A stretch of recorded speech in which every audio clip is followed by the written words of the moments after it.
Breaking news మహిళా reservation bill pass చేసేందుకు parliament ప్రత్యేక సమావేశాలు నిర్వహించడంపై ఎంపీ పురంధేశ్వరి సంతోషం వ్యక్తం చేశారు. చట్టసభల్లో మహిళలకు 33% రిజర్వేషన్ కల్పించేందుకు కృషి చేస్తున్న ప్రధాని మోడీకి కృతజ్ఞతలు చెప్పారు.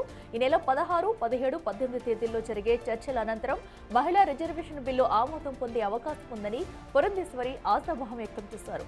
మహిళా నాయకురాలుగా సోనియా గాంధీ కూడా ఈ బిల్లుకు మద్దతు ఇస్తారని ఆశిస్తున్నామన్నారు.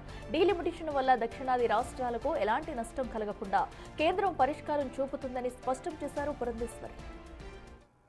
రిప్రజెంటేషన్ అనేది ఖచ్చితంగా దక్షిణ భారతదేశానికి ఆన్ పార్ విత్ ఉత్తర భారతదేశం ఇచ్చేటువంటి అవకాశం ఉందండి. అన్యాయం జరిగేటువంటి పరిస్థితి ఆందోళన ఉంది. మేమందరం కూడా ఆందోళన చెందాము.